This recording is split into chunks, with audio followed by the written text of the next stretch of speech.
Welcome to the Cork Creative Podcast. With this podcast, we hope to shed a light on the great work being done by local creatives and business people in Cork City and County.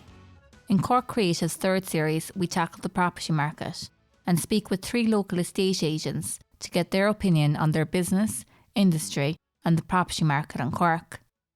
I am your host, Geraldine Hennessy from Flux Learning, and today I chat to Martin from Martin Kelleher's Property in Clonakilty. Martin set up his own property services business nearly 20 years ago, having previously worked with Lisney in Cork and SWS Property Services. He worked hard to build up the business and his reputation now speaks for itself. In this episode, we speak about how a sports car sparked his interest in property, the pros and cons of being an independent operation, the importance of realistically portraying a property to its best potential, along with the highs and lows of his job. You're very welcome to Cork Creative. Thank you, Geraldine. Yeah, I'm delighted to be here. So tell us a little about how you got into being an estate agent. I was thinking about this question and I remember I went out to Australia years ago after college didn't work out for me and travelled around, and I worked in this pub that an estate agent used to come into. Okay. And he had an E-type Jaguar and he had the golf clubs and he had a mobile phone the size of a brick. And it was the first time I ever seen anyone with a mobile phone. I asked him what he did one day and he said he was an estate agent. So I said, look, yeah, that's for me when I go home now. Yeah. You like the look of the car and the brick of a mobile phone. I have the mobile now and the clubs, but I've no nice cars or anything.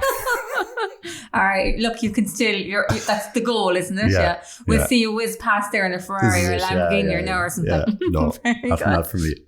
And what qualifications did you have to get to become an estate agent? At the time, there was a course in Cork in the School of Commerce. Mm-hmm. It was a 2-year course and then there was a diploma for 3 years. So I did that and it was great. It was only going a couple of years at a time. Mm-hmm. So I finished that in the late 90s, I suppose. And remember, I sent out about 26, 27 CVs at the time and I got, I think, 2 responses there, you know. So that's kind of how it started now, you know. That was 22 or 23 years ago. And did you work in various different estate agents before I did. You set up yourself? I did.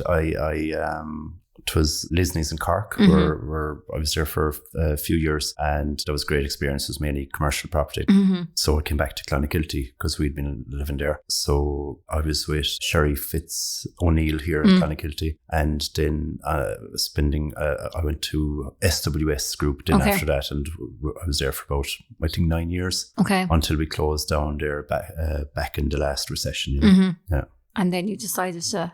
Yeah, I went up my own then because, well, at the time we were pretty much, you know, we were wound up really, like, you know, we were shut down. We had 5 offices in West Cork. And so we went from being very busy to, just very quiet in a very short space of time to scary. So, look, there was no other choice really. I had a couple of mortgages, kids on the way. Yeah. So, I went up my own. So never look back. It took a few years, a few very hard years. But the people at Clonakilty have been very good to me, very supportive. So, I'm eternally grateful. And given the strange nature, I suppose, of the property market, do you feel the pressure in how you market and communicate your services? It's changed over the years. Like when I started first, we didn't, you know, at the time there was no advertising on the internet or anything like that. Mm-hmm. I mean, when I started, we were sticking forward. We'd take photographs with a normal camera and we would print them all out and hope that one of them was good enough to use. Okay. And then you would reproduce that photograph and we would literally stick it on with print stick onto the brochures. That's literally. And I remember when the internet came, the time one of the fellas working with me at the time, I said, look, will we put this on the internet? And he said, no, that's kind of a bit fancy there. No, this house wouldn't attract those type of people at all. So how times have come on now, you know? Yeah. To be honest, I suppose, in the fact that, you know, I'm kind of, I suppose, lucky enough that I've developed a healthy business here and I've a fair idea who's looking at any one time. And, you know, I utilise all of the websites, myhome.ie, daft.ie, our own website, and they didn't feed loads of other websites. So we have huge coverage, to be honest with you. Any property going up for sale, people will see it if they're looking at all. You know? Okay. Yeah. So speaking of daft.ie in them, does the dominance of the communication channels for property by daft.ie and myhome.ie restrict your opportunities to market and communicate creatively? Would you feel it kind of enhances it?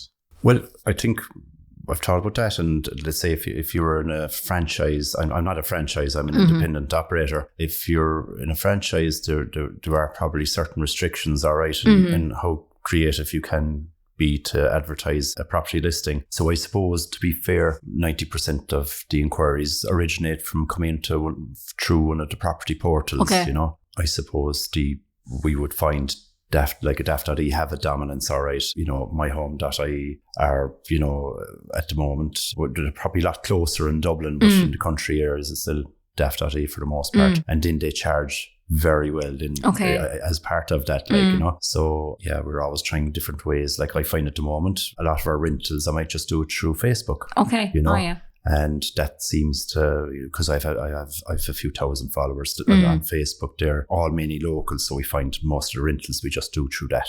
Okay. Yeah. And do you think it's a benefit to you that you're kind of independent as opposed to being in a franchise? Look, there's ups and downs first, really, because this is such a localized business that, to be fair, I'd be pretty much unknown outside of, we'll say, like my area goes from Cormacsherry to Malee, Clon, Inniskeen to Roscarbery. Outside those areas, I'd be completely unknown, I would imagine, you know. So like that's, let's say if somebody had a really nice property listing on the water down in Glengarf, I wouldn't be to the forefront of their mind when they're making a listing, you know what I mean? So that's where a franchise would actually come in. You know what I mean? Yeah. But you are what you are, and you were doing it. This is it, exactly. You still only have 10, 11 hours in your working day to make your living, and you still have to be able to service what you get.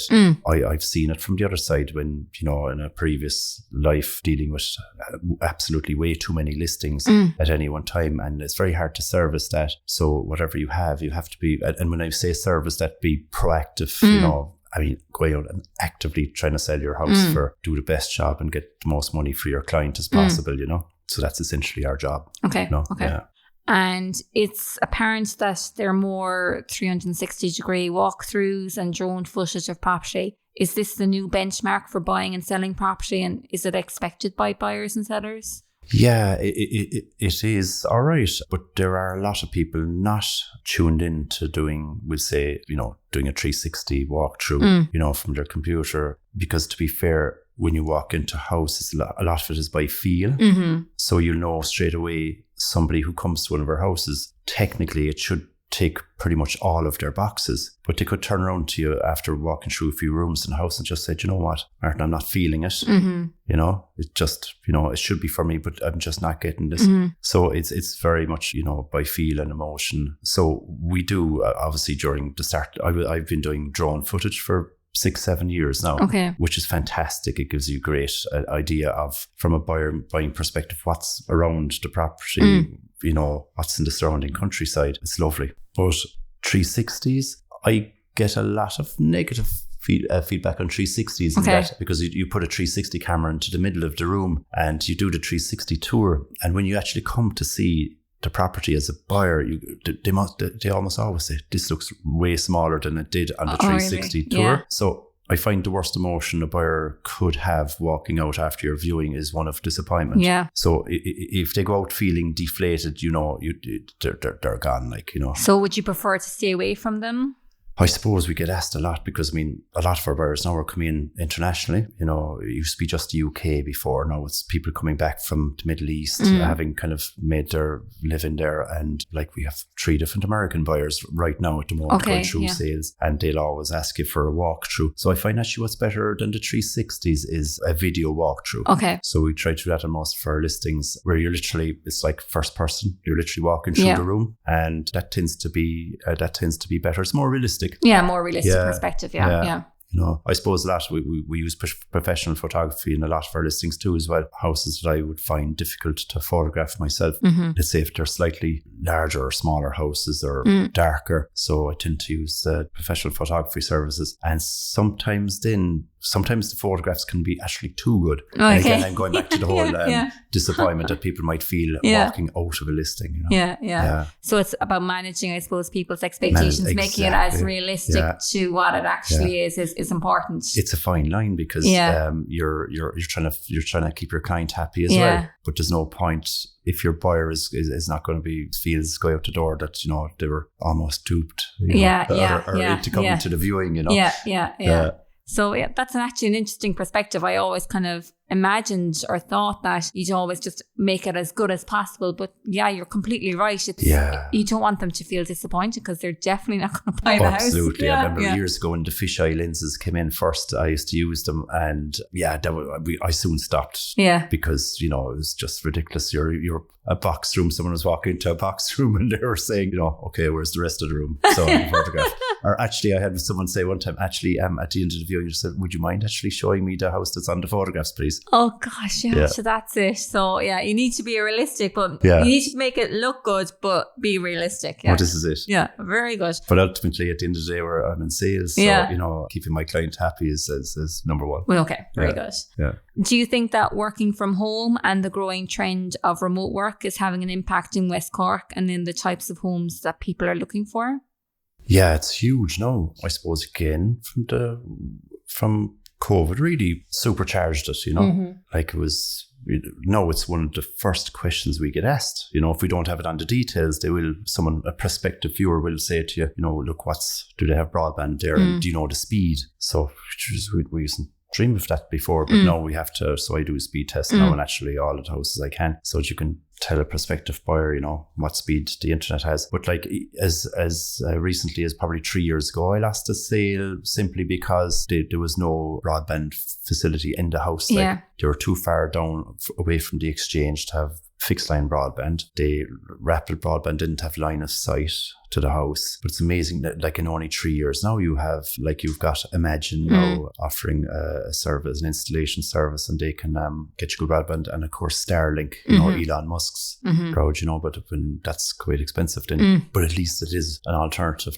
for people, you know, if they're working from home workers. It's huge. So does broadband, it does impact on buyer decision and value of property and saleability of houses, would you say? Not so much value, because anyone who really needs to work from home, they might not consider a house without really good broadband, you know. But to be fair, it's coming less and less. Most houses have some option now, you know what I mean? And in the last couple of years, really, you know, it's less of a problem than it was, we'd say 3 or 4 years ago. Yeah. You know. And I suppose too now with hybrid working, or, you know, with hubs and all that, it kind of helps people out maybe a little bit if... Oh yeah. Like we find that people who wouldn't have considered travelling to Clonakilty before, if they're working even in Cork City, now, because seeing as they only have to maybe go up and down maybe 3 days a week or 4 days a week, they will now go as far as Clonakilty, Rosscarbery even, you know.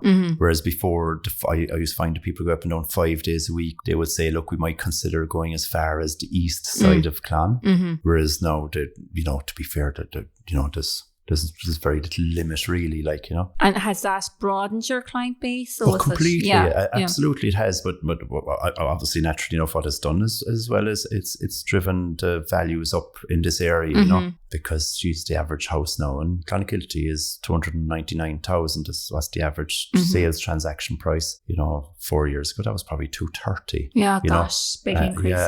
You know, 236 I think at the time. But now we've got people coming out there on I suppose better paid jobs, and then people may be selling up into like Dublin areas of higher equity, and they can take lesser paid jobs actually and concentrate more quality of life, which they get around here, you know. So it's very interesting actually. If you ask people, you know, if you talk to people long enough on the viewings and all that, you know, it's very fascinating really, their thought process. Do you get a lot of feedback from your clients, or, you know, to trying to maybe help you going forward and how you're marketing, or would you use that kind of feedback? Or yeah, I suppose being Irish, a lot of people wouldn't, you know, they mightn't give you the honest feedback, I suppose, you know. Sometimes maybe you might want to hear as I said, the truth hurts sometimes. But to be fair, most people would. Most people aren't afraid of pulling up now, right? You know. Yeah. So I suppose a lot of time, someone said to me there lately, she said, "Look, I you know, I'm delighted to having paid for your counselling services." You know, so there's a lot of that now. Yeah. Part of the job. Completely, yeah. That's good. It's a good part of the job too. And what's your favourite part of what you do? I suppose I just love being on the viewings, you know, and having, you know, 5-6 viewings lined up on a house, people coming in, and you have to have kind of a bit of fun on it too as well, you know. And it's great because you sometimes, a lot of times you might meet somebody at different houses, you know.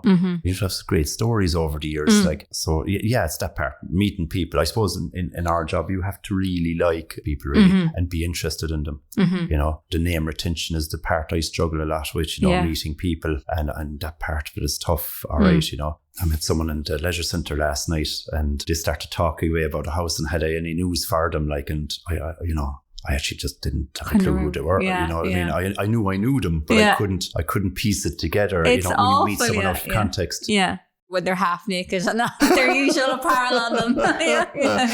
This is it. Exactly.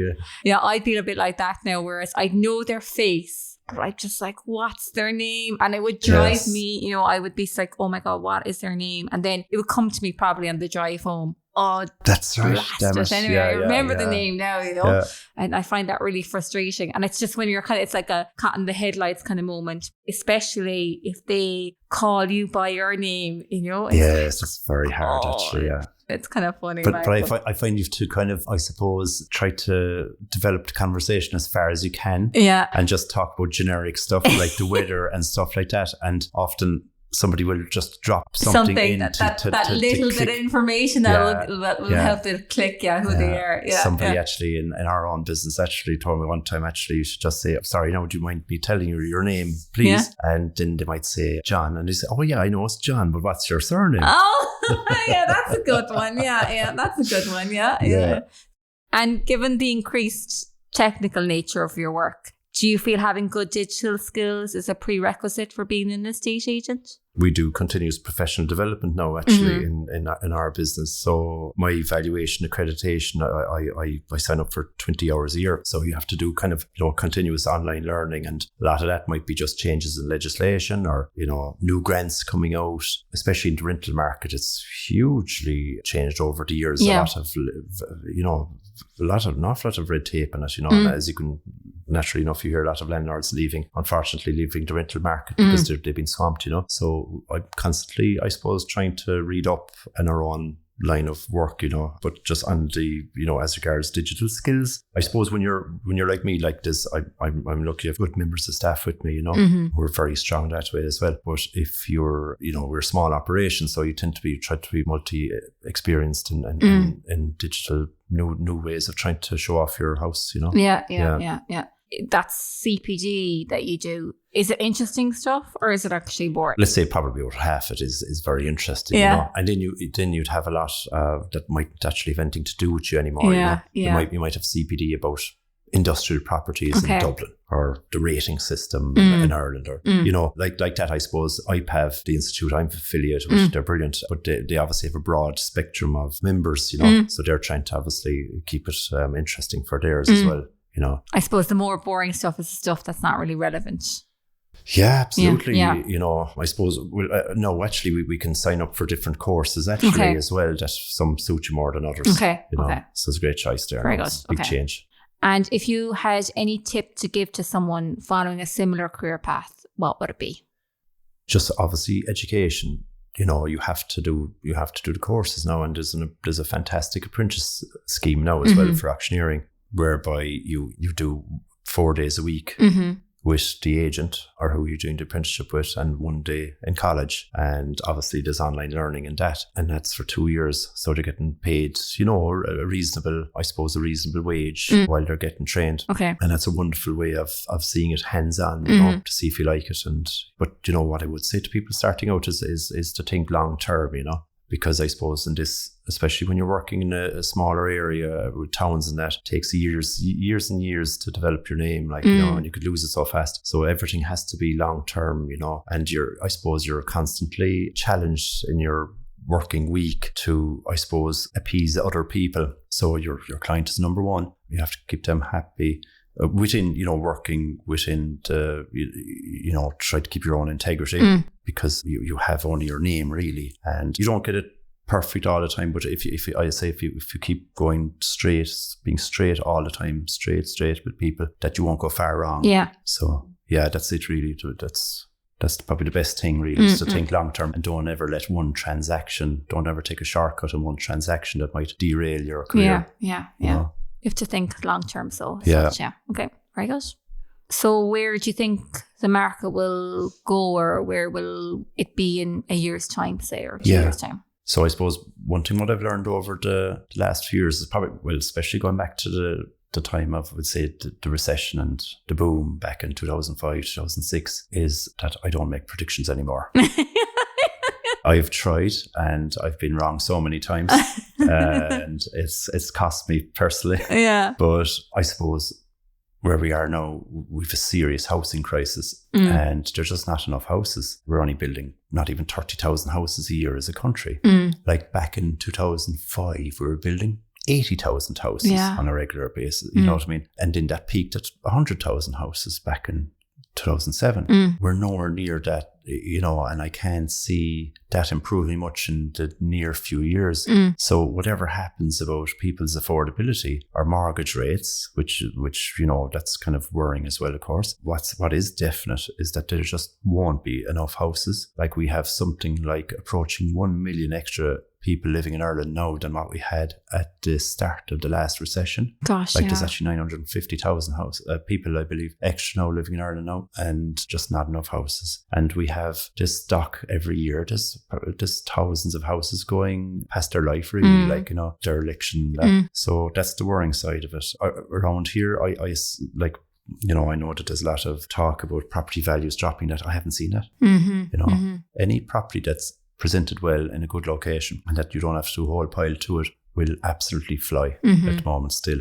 The only houses we struggle with are houses that need a lot of work. And that's because, I suppose, I find at the moment there's a fierce fear factor there of how much it would cost to actually do up a property now as well, too, between materials and access to trades and that. So I don't see a whole pile of change, unfortunately. I mean, it'd be great to see more rental properties available. That is a heartbreaking part of our job. Or I have, as you know, every day there's calls, people coming down to the office, phoning up, tell you how bad things are and how badly they need a new place to live, or they're in unsuitable accommodation, and you'd have to have a heart of stone not to, if that doesn't take something away from you every day, you know. That's the hard part of it. Yeah. There's good and bad with every job, I suppose. But yeah, absolutely. This time of year it's difficult. It's actually one of the nicest parts. You know, you asked me before what's the nice part of the job, and you know, on viewings and that, actually a great one I found in recent years is actually getting someone, even a rental property, getting a family in, you know, and seeing how just the sheer relief